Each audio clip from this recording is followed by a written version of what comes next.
Friends, now we will discuss about the pH importance in our daily life. Friends, हम देखते हैं कि हमारी डेली लाइफ में जो pH है वो काफ़ी इम्पोर्टेंट रोल प्ले करती है। अगर हमारे डाइजेस्टिव सिस्टम को लेके चले या हमारी लाइफ के अंदर जो एक्टिविटीज़ हैं उनको लेके चले, तो जो pH स्केल है या pH मीटर है जिसे हम एसिडिटी या बेसिसिटी बोलते हैं, वो काफ़ी इम्पोर्टेंट रोल प्ले करता है हमारे लिए। सो जो हमारा नेक्स्ट टॉपिक है that is the importance of pH in our daily life. Okay friends, so इसके अंदर हम क्या देख सकते हैं। सबसे पहले तो अगर हम बात करें pH and animals are closely related, means अगर आप बात करें pH की, कोई भी लिविंग बॉडी है वो चाहे आपके पास एनिमल है चाहे फिर वो कोई भी plant, both are pH sensitive, both are pH sensitive. Friends, अगर हम pH की बात करें, कोई भी एसिडिटी या बेसिसिटी की बात करें, तो कोई भी लिविंग बॉडी है वो उसके विद रिस्पेक्ट काफ़ी सेंसिटिव होती है। अगर हम अपनी बात करें ह्यूमन बीइंग की, जब हमारे ऊपर कोई भी एसिड अटैक होता है या फिर कोई भी एसिड अटैक करता है, किसी भी एसिड के टच के साथ जब हम आते हैं तो हमारी जो स्किन है वो बर्न आउट हो जाती है, हमें काफ़ी लॉस होता है। क्यों? क्योंकि जो एसिड है वो हमारी बॉडी के साथ रिएक्टिव होता है और वो हमें नुकसान देता है। उसी तरह से अगर किसी प्लांट के अंदर हम कोई एसिड डाल दें तो वो प्लांट ख़त्म हो जाएगा, उसकी डेथ हो जाएगी। फॉर एग्जांपल जनरली हम देखते ही हैं, जब हम एग्रीकल्चर की बात करते हैं, कई बार सॉइल के अंदर क्या होता है, सॉइल की एसिडिटी ज़्यादा हो जाती है। उसी एसिडिटी की वजह से जो प्लांट ग्रोथ है वो नहीं हो पाती और हमारी जो क्रॉप है वो नहीं हो पाती। मीन्स इससे क्या पता लगता है यहाँ पे कि जो हमारा लिविंग सिस्टम है वो pH के विद रिस्पेक्ट काफ़ी सेंसिटिव है। ओके फ्रेंड्स, सो हम कह सकते हैं कि कोई भी लिविंग बॉडी है वो pH के विद रिस्पेक्ट क्या है, सेंसिटिव है। उसके बाद अगर हम बात करें लिविंग बॉडी से रिलेटेड ही, जैसे हमारा डाइजेस्टिव सिस्टम है फ्रेंड्स,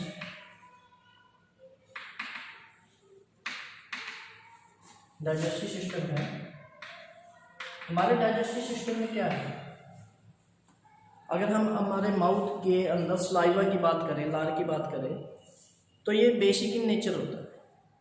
ओके फ्रेंड्स, उसके आगे बात करें, हमारा जो लीवर है या हमारा जो स्टमक है वहाँ पे क्या है, HCl की सिक्रीशन होती है जो कि एक स्ट्रॉन्ग एसिड होता है। सो फ्रेंड्स, ये एसिड और ये बेसिक नेचर क्यों होता है, हमारे स्टमक में जो एसिडिटी या एसिड मिलता है, प्रेजेंट होता है, उसका डाइजेशन के अंदर बहुत ज़्यादा इम्पोर्टेंट रोल है। क्योंकि विदाउट HCl कई हमारे पास ऐसे एंजाइम्स हैं जो डाइजेस्टिव सिस्टम में अपना रोल प्ले करते हैं, वो एक्टिव नहीं हो पाते, मीन्स उनकी फंक्शनिंग नहीं हो पाती।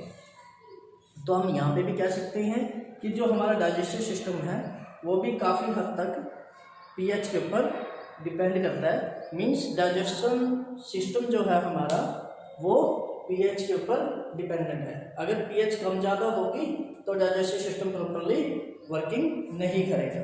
ओके फ्रेंड्स, उसके बाद अगर हम बात करते हैं pH लेवल की हमारे टीथ के ऊपर, ओके फ्रेंड्स, pH रोल इन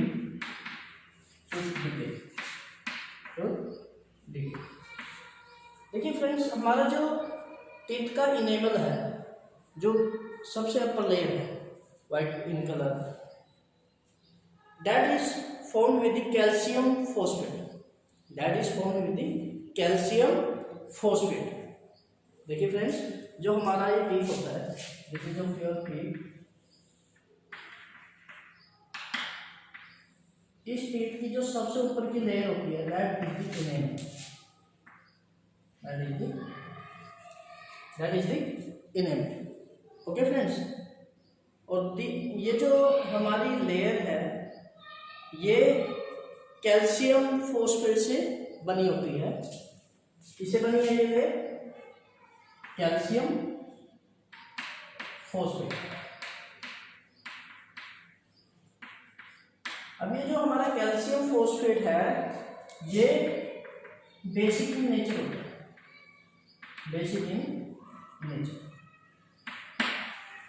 अब जैसे फ्रेंड्स हम कोई भी मीठी चीज या कोई भी एसिडिक मटेरियल हमारे माउथ के अंदर लेते हैं, जब हम उसको खाते हैं तो क्या होता है, जो बैक्टीरिया है वो स्वीट की प्रेजेंस में, मीठे की प्रेजेंस में एसिड रिलीज करता है। ओके फ्रेंड्स, या फिर हम कहें जब हम एसिडिक कोई मटेरियल खाते हैं तो हमारे माउथ का जो पीएच है वो डाउन हो जाता है, कम हो जाता है, मीन्स एसिडिक मीडियम हो जाता है माउथ के अंदर। और जैसे ही पीएच कम होता है या एसिडिक मीडियम होता है हमारे माउथ के अंदर, तो हमारे जो ये बेसिक इनेमल है ये क्या होता है, ये डिस्ट्रॉय होना शुरू हो जाती है, खराब होना शुरू हो जाती है।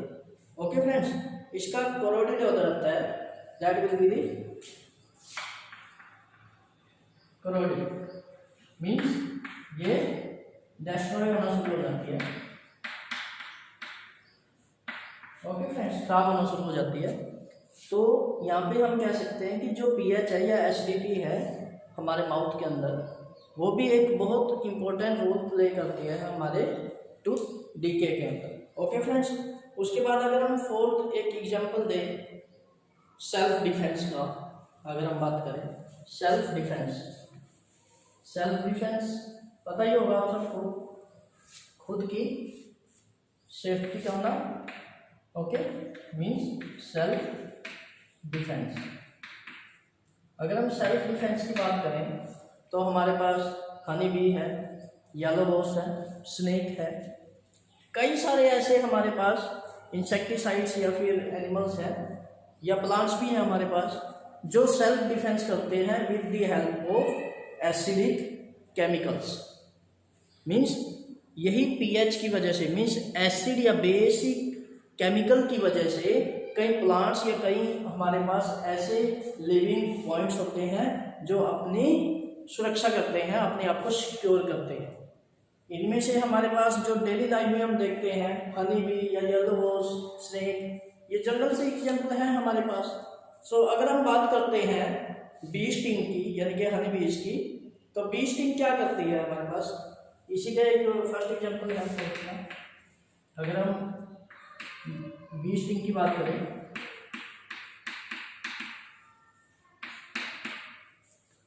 जब हमारे पास एक हनी बी आके अपनी स्टिंग लगाती है तो क्या होता है, it leaves acid, gives pain and irritation.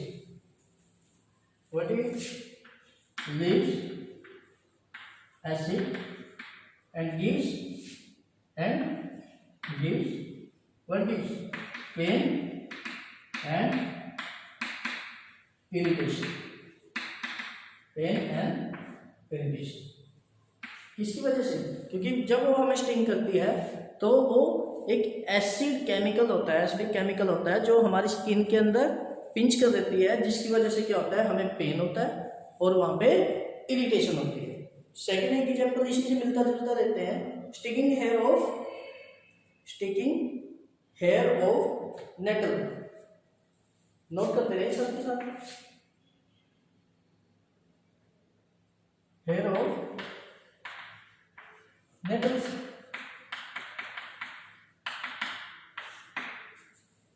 Okay friends, ये भी स्टिंग करते हैं, इसका जो हेयर है। Okay, sting of hair of nettles. जब ये हमें पिंच करते हैं तब भी क्या होता है, एसिड रिलीव करते हैं हमारी बॉडी के अंदर और हमें क्या देते हैं, बर्निंग एंड पेन। क्या देते हैं, burning and gives burning and pain. देखो फ्रेंड्स, ये भी एसिड रिलीज करते हैं, और वो कौन सा होता है? Methanoic acid. मेथनोइक एसिड क्या होता है, जब ये हमें स्टिंग करते हैं तो वहां पे मेथनोइक एसिड लीव करते हैं हमारी बॉडी के अंदर, स्किन के अंदर, in skin, and gives us burning and pain. Okay friends, और ये क्यों करते हैं? ये सेल्फ डिफेंस में करते हैं फ्रेंड्स। उसके बाद अगर हम बात करें येलो बॉस की, येलो बॉस भी क्या करता है? स्टिंग करता है हमें, और क्या देता है? क्या देता है? Irritation and pain due to relieving of acid in our skin. Okay friends, so हमारे पास कई सारे ऐसे प्लांट्स होते हैं जो ऐसा शो करते हैं। ओके, अगर हम बात करें सुई मुई, एक सिंपल सी हम बोल देते हैं कि सुई मुई का एक पौधा होता है, जब हम उसको टच करते हैं तो वो क्या होता है? वो क्या होता है? क्लैप्स मीन्स वो बिल्कुल इकट्ठा हो जाता है, बुझ जाता है। वो भी क्या है? सेंसिटिव है, लेकिन due to chemicals it will gives the often. और इसके अलावा अगर हम बात करें हमारे नर्वस सिस्टम की, वो भी टोटली केमिकल्स के ऊपर डिपेंडेंट है, क्योंकि हमारा जो नर्वस सिस्टम है उसके अंदर जो न्यूरॉन्स होते हैं, न्यूरॉन्स भी क्या करते हैं? एक तरह का एक केमिकल है जो कि एसिडिक इन नेचर होता है, वो रिलीज करते हैं एक न्यूरॉन से दूसरे न्यूरॉन्स में, जिससे कि क्या होता है? हमारी बॉडी का जो मैसेज होता है, हमारी बॉडी में जो मैसेज पास होते हैं ब्रेन टू आवर ऑर्गन्स और organ to our brain. Okay, so ये सारा नर्वस सिस्टम भी क्या है? केमिकल्स के ऊपर डिपेंड करता है। These chemicals which are according to pH value of our body. Okay friends, उसके बाद अगर हम बात करें इनके ट्रीटमेंट की, तो क्या है? हमें पता है ये सारे क्या है? एसिडिक इन नेचर है, एसिडिक इन नेचर। एसिड का अपोजिट कौन होता है? बेस। तो जहाँ पे भी ये चीज़ें हो जाती हैं, कोई भी स्टिंग होती है या कोई ऐसा एसिडिक कुछ हमारे पास अटैक होता है, कोई एक्सीडेंटल होता है, ओके फ्रेंड्स, एसिड की वजह से, तब हम बेस का यूज करते हैं। बेस के अंदर कौन कौन से आते हैं? जैसे आपका सोप आ गया, ओके फ्रेंड्स, और विनेगर आ गया, सोप आ गया, विनेगर आ गया, ये सारे आपके क्या हैं? बेसिक इन नेचर होते हैं, जिनको आप यूज कर सकते हो। इनके ट्रीटमेंट में भी आप यूज कर सकते हो। बेकिंग सोडा है आपके पास, बेकिंग सोडा को भी आप यूज कर सकते हो, because it is also a basic in nature. So friends, we say that pH play an important role in living points also. Okay friends, और इसके बाद अगर हम बात करते हैं, मैंने बता भी दिया pH ऑफ सोइल, क्योंकि सोइल के अंदर भी क्या होता है? जो एक pH वैल्यू है वो नॉर्मल होती है, जिसके ऊपर कोई भी प्लांट है या क्रॉप है वो ग्रो करती है। अगर वो pH इम्बैलेंस हो जाती है, यानी कि pH कम या ज़्यादा होती है, तो क्या है? प्लांट्स ग्रो नहीं कर पाती है। जनरली जो हम इंडिया के अंदर देखते हैं, पीएच जो है वो डाउन होती है, यानी कि सॉइल की एसिडिटी बढ़ जाती है, जिसकी वजह से जो हमारी क्रॉप है वो ग्रो नहीं कर पाती। और उसके लिए हम काफ़ी सारे ऐसे फर्टिलाइजर्स हैं या काफ़ी सारे ऐसे बेसिक ट्रीटमेंट केमिकल्स हैं जिनको यूज़ करते हैं क्रॉप्स के अंदर या एग्रीकल्चर के अंदर, जिससे हम उस एसिडिटी को कम करते हैं, डिग्रेड करते हैं। उसके बाद हमारी क्रॉप अच्छे से बढ़ जाती है, प्रोड्यूस हो जाती है। ओके फ्रेंड्स, खैर उसके बाद जो हमारा नेक्स्ट टॉपिक होगा, that is the Arrhenius concept. Okay friends, means acid और बेस को क्लियर करने के लिए आपके जो इस चैप्टर के अंदर है एक कंसेप्ट दिया हुआ है, Arrhenius concept.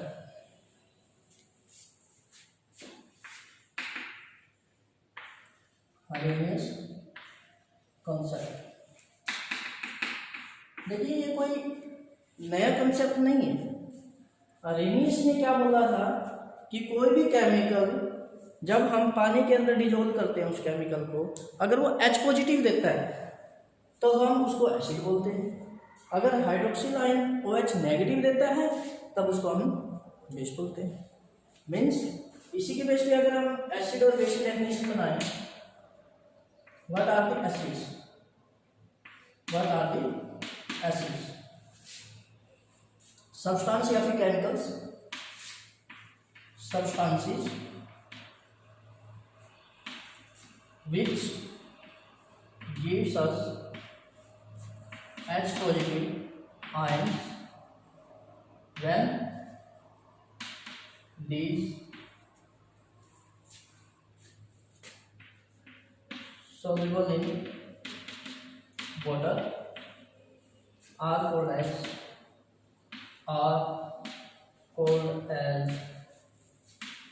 acids, are called as acids. For example, HCl, H2SO4, कुछ भी दे सकते हो, काफी सारे हैं हमारे पास एग्जांपल। ओके फ्रेंड्स, तो substances which gives us H positive ions which these soluble in H2O are called as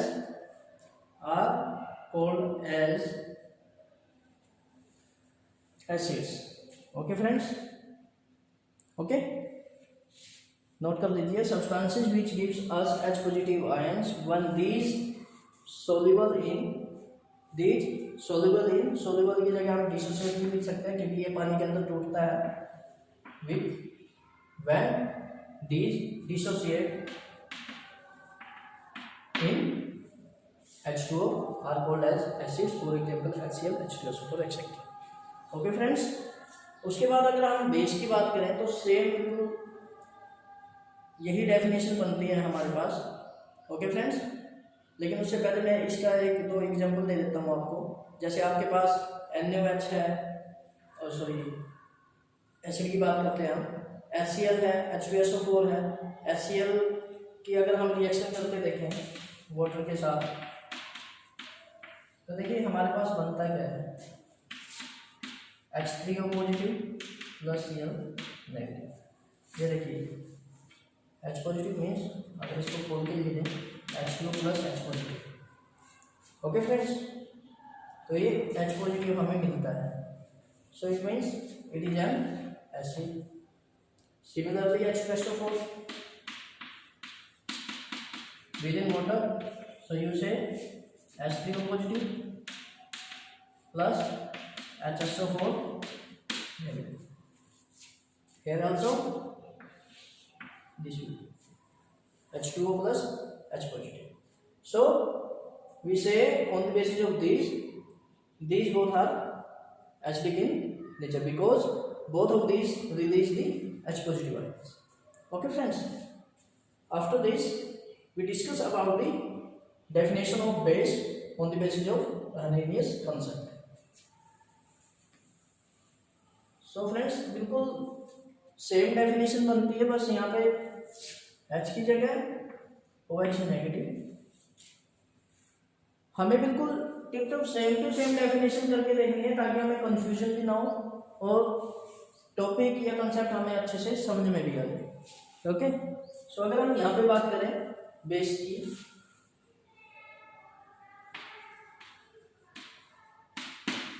substances which gives us OH negative ions when these soluble या dissociate in H2O are called as bases, are called as bases. For example, NaOH, KOH, etc. और भी बहुत सारे example होते हैं हमारे पास, दे सकते हैं हम। ओके, और अगर हम इनकी रिएक्शन करके देखते हैं तो सिंपली हमारे पास क्या मिलता है, OH negative, NaOH within the presence of water molecule, then we have to found Na positive, H3O2 negative. H3O2 negative means H2O plus OH। H2O के अंदर OH नेगेटिव रिलीज हो जाता है, जैसे कि हमने H3O2 नेगेटिव लिखा है। उसी तरह से अगर हम KOH को तोड़ते हैं तो सिंपल बिल्कुल सेम रिएक्शन होगी हमारे पास।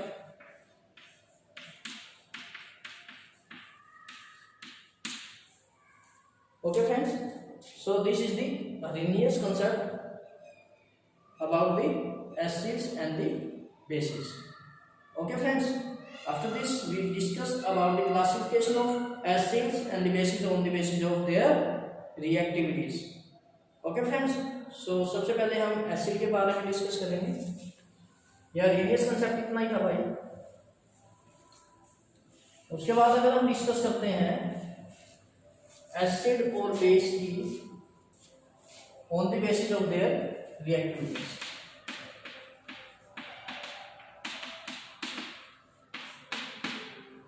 रिएक्टिविटी के बेस पे अगर हम क्लासिफाई करते हैं एसिड और बेस को, सबसे पहले मैं एसिड को लूंगा. तो हमारे पास जो एसिड्स हैं वो दो तरह के होंगे. पहला है स्ट्रॉन्ग एसिड्स और सेकंड है वीक एसिड्स. देखिए नाम से क्लियर है स्ट्रॉन्ग और वीक. एसिड या बेस की या केमिकल की हम क्या बात करते हैं, जो रिएक्शन फास्ट करते हैं या जिनकी डिसोसिएशन होती है, हम यहाँ पे इसी के बेस पे बात करते हैं. तो जो स्ट्रॉन्ग एसिड होते हैं हमारे पास, वो एसिड वो सब्सटेंस होते हैं जो पानी के अंदर या किसी भी रिएक्शन को फास्टली करते हैं या एकदम से हो जाते हैं. या फिर मैं अगर लेमन लैंग्वेज में कहूँ कि वो सब्सटेंस, वो एसिड, वो केमिकल्स जो कंप्लीटली डिसोसिएट होके H पॉजिटिव आयन देते हैं, उन्हें हम स्ट्रॉन्ग एसिड बोलते हैं. और जो कंप्लीटली डिसोसिएट नहीं होते, मींस कंप्लीटली टूट के हमारे पास H पॉजिटिव नहीं देते, उन्हें हम क्या बोलते हैं, वीक एसिड्स. ओके फ्रेंड्स, अब इन्हीं की डेफिनेशन के बारे में अगर हम बात करें, strong acids are the acids which are completely ionized in water. Strong acids are the acids which are completely ionized in water. Okay friends, ये कंप्लीटली आयनाइज्ड हो जाते हैं वाटर के अंदर. That are called as strong acids. For example HCl express होगा strong acid के example है. HNO3 लिख सकते हैं हम इसके अंदर एक्सेट्रा. उसके बाद अगर हम बात करें वीक एसिड्स की, वीक एसिड्स वो एसिड हैं जो कंप्लीटली आयनाइज्ड नहीं होते. Okay, acids which are not completely ionized in water. Okay friends, in water. Okay, so इसके एग्जांपल क्या हो सकते हैं, जैसे हमारे पास CH3 COH H2 CO3, ये काफ़ी सारे एग्जांपल हैं हमारे पास. CH3 COH आपने पहले कई जगह सुना होगा. Ethyl acetic acid, H2O CO3, HCl, कई सारे एग्जांपल हो सकते हैं. Okay, H2CO3 HCl etcetera. ये हमारे पास क्या है, वीक एसिड के एग्जांपल हैं जो कि कंप्लीटली आयनाइज्ड नहीं होते. जैसे ही हम पानी के अंदर डालते हैं, कुछ एक मॉलिक्यूल्स हैं जो इनमें से डिसोसिएट होके हमें आयंस देते हैं, H पॉजिटिव आयन देते हैं. ओके, बट मैक्सिमम डिजोल्व नहीं होते या हमें आयंस नहीं देते. इसी करके हम इनको वीक एसिड्स बोलते हैं. ओके फ्रेंड्स, और इसके बाद हम डिस्कस करेंगे, इसी से मिलता जुलता एक टॉपिक है dilution of water in acid. Okay friends, इसी से एसिड से रिलेटेड है, आपकी जनरल लाइफ में भी काम आने वाला टॉपिक है.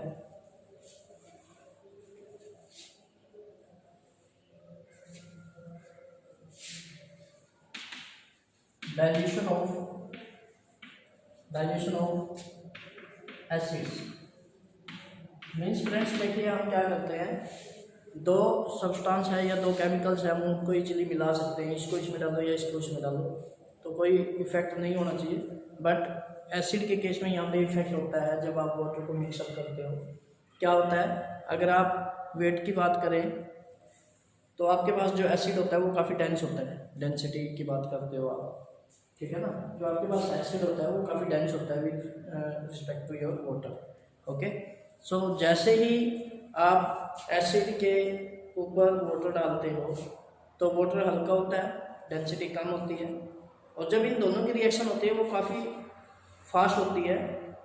ओके, ब्लास्ट होता है एकदम से, एक्जोथर्मिक रिएक्शन होती है। ओके, सो जैसे ही आप वाटर डालते हैं एकदम से रिएक्शन होता है और वो वाटर आपके फेस पे आके लगता है, जिससे आपको इंजरी हो सकती है। ओके, मीन्स आपका कोई ना कोई नुकसान हो सकता है वहाँ पे। सो फ्रेंड, इसके लिए हम क्या करते हैं, हम वाटर लेते हैं और वाटर के अंदर क्या करते हैं, धीरे धीरे से एसिड को डालते हैं with the layers of beaker. Means जैसे ये एक बिकर है, हम क्या करते हैं इसकी लेयर्स के साथ ही वाटर को ऐड करते हैं। सॉरी, वाटर है इस बिकर के अंदर, आप एसिड को इसकी लेयर्स के साथ साथ ऐड करते रहते हैं, जिससे उसका डाइल्यूशन होता है या mixing of water and acid होता है। ओके, जिससे क्या होता है कि एसिड भारी होने की वजह से, ज़्यादा डेंस होने की वजह से नीचे तक अपने आप मिक्स होता है। ओके फ्रेंड्स, सो ये एक जनरल सा टॉपिक था जो आपसे रिलेट भी करता है। सो कभी आप लैब में गलती मत कीजिए कि आप एसिड के ऊपर वाटर डाल दो, जिससे नुकसान हो सकता है। तो आपने क्या करना है, वाटर लेना है और एसिड को उसकी बाय लेयर डाल देना है। Okay friends, so this is the dilution of acid. Okay, उसके बाद हम बात करते हैं बेस की। Okay, classification of basis. So basis भी हमारे पास देखिए दो तरह के ही होते हैं यहाँ पे, स्ट्रॉन्ग एंड वीक। फंडा वही है जो इजीली डिसोसिएट होके या कम्प्लीटली आयोनाइज्ड होके, means completely ionized and gives us OH negative ions that are strong base, and which are not completely ionized, that are called as the weak base. Okay friends, that are called as the weak base. Example strong acid के मैंने अभी दिए भी थे, NaOH, KOH, कोई भी example आप दे सकते हो। डेफिनेशन भी मैंने ही उन्हीं से मिलती जुलती है, ठीक है। और अगर आप वीक की बात करें, वीक के अंदर आप दे सकते हो ammonium hydroxide NH4OH, calcium hydroxide, okay, NH4OH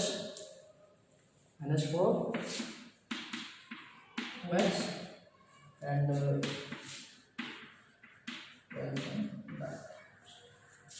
these are uncompletely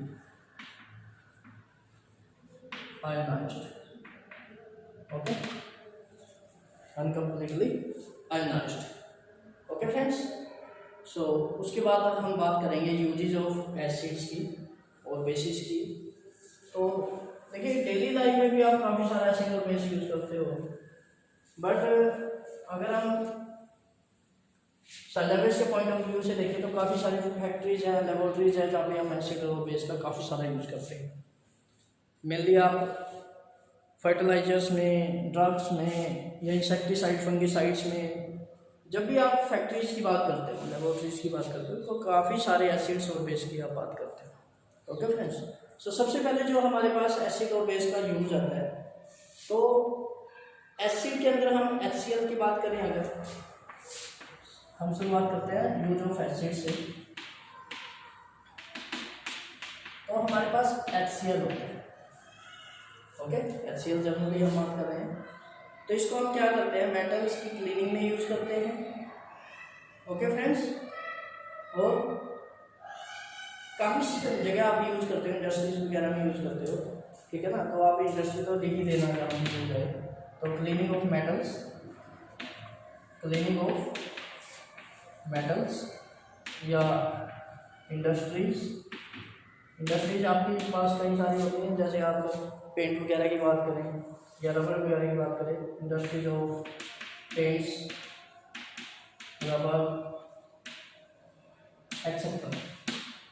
कई जगह भी आप यूज करते हो ना HCl, ठीक है।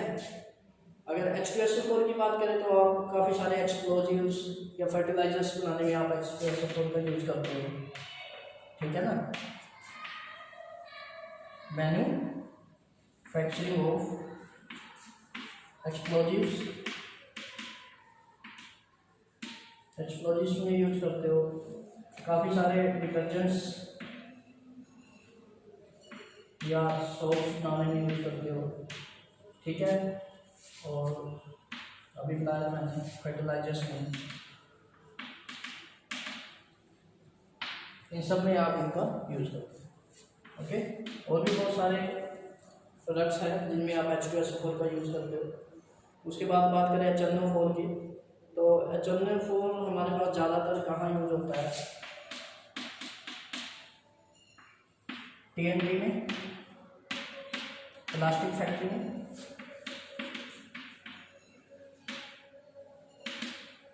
में, और आप बात करें फर्टिलाइजर्स में भी आप यूज करते हो, ड्रग्स में आप यूज करते हो,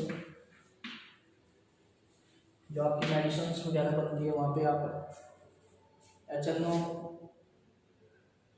का आप क्या है यूज करते हो, ओके फ्रेंड्स। उसके बाद अगर हम बात करें बेस की, ये हो गया ना, sorry HNO3 nitric acid, HNO3, TNT, plastic factories, drugs etcetera, क्योंकि बहुत सारे यूज हैं, अनलिमिटेड यूज है इनके, ओके। और अगर मैं अब बेस की बात करूँ, थोड़ा थोड़ा बता रहा हूँ यूजेस के बारे में, आप अपनी तरफ से लिख सकते हो जो आपके माइंड में आता है इसमें, ठीक है फ्रेंड्स। सो इसका यूज सबसे पहले तो आप ब्लीचिंग की बात करते हैं, ब्लीचिंग पाउडर वगैरह, ठीक है ना। तो यहाँ पे भी ब्लीचिंग और पेपर फैक्ट्री में आप ज़्यादातर यूज करते हो, या कॉस्मेटिक्स में आप यूज करते हो, कहीं पे लिख सकते हो, ओके फ्रेंड्स। सेकेंडली अगर मैं बात करूँ, सो कई सारी फैक्ट्रीज हैं, ओके। फैक्ट्रीज में तो आप ये पेपर फैक्ट्री वगैरह लिख सकते हो, और भी कई सारी फैक्ट्रीज है जैसे ड्रग्स वगैरह भी हैं, ठीक है। Paper factories, cosmetic factories, okay friends, या फिर आपकी ड्रग लैब्स एक्सेट्रा, ठीक है। आप डेली लाइफ में किचन में भी यूज करते हो, kitchen use, okay, kitchen use में भी करते हो। सो और भी कई सारे बेसिस हैं जो हम लेबोरेटरीज में भी यूज़ करते हैं, फार्मास्यूटिकल्स कंपनी है उनमें भी यूज़ करते हैं, ठीक है ना फ्रेंड्स। और एक छोटी सी चीज़ है यहाँ पे, चलो वो हम नेक्स्ट टॉपिक में डिस्कस करेंगे, वहीं पे आगे न्यूट्रलाइजेशन, ओके। सो खैर इसी टॉपिक में आएगा हमारे पास क्या है next topic, that is the neutralisation. So use आप अपनी तरफ से लिख सकते हो, आपको इतना बड़ा मैटर नहीं है यूज का, एग्जाम व्यू से इतने इंपॉर्टेंट नहीं है। जो नेक्स्ट टॉपिक आता है हमारे पास, दैट इज न्यूट्रलाइजेशन,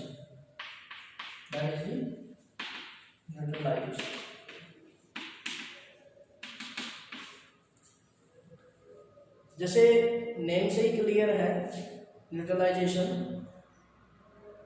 क्या समझते हो न्यूट्रलाइजेशन से आप लोग?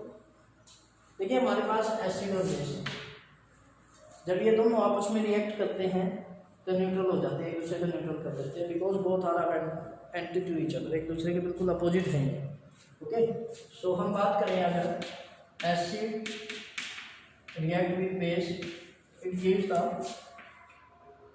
Gives a salts with water. क्योंकि अगर मैं एसिड की बात करूँ, एसिड में सपोज हमारे पास H पॉजिटिव देगा, और बेस में हमारे पास OH नेगेटिव देगा, इसके साथ में कुछ भी दे सकते हो आप, Y anything. So you have to found XY is a salt with the elimination of water. So this is the general reaction for the neutralisation, ये एक जनरल रिएक्शन है जब हम एसिड और बेस की रिएक्शन करते हैं। तो with the elimination of water formation of salt takes place, that is called as the neutralization.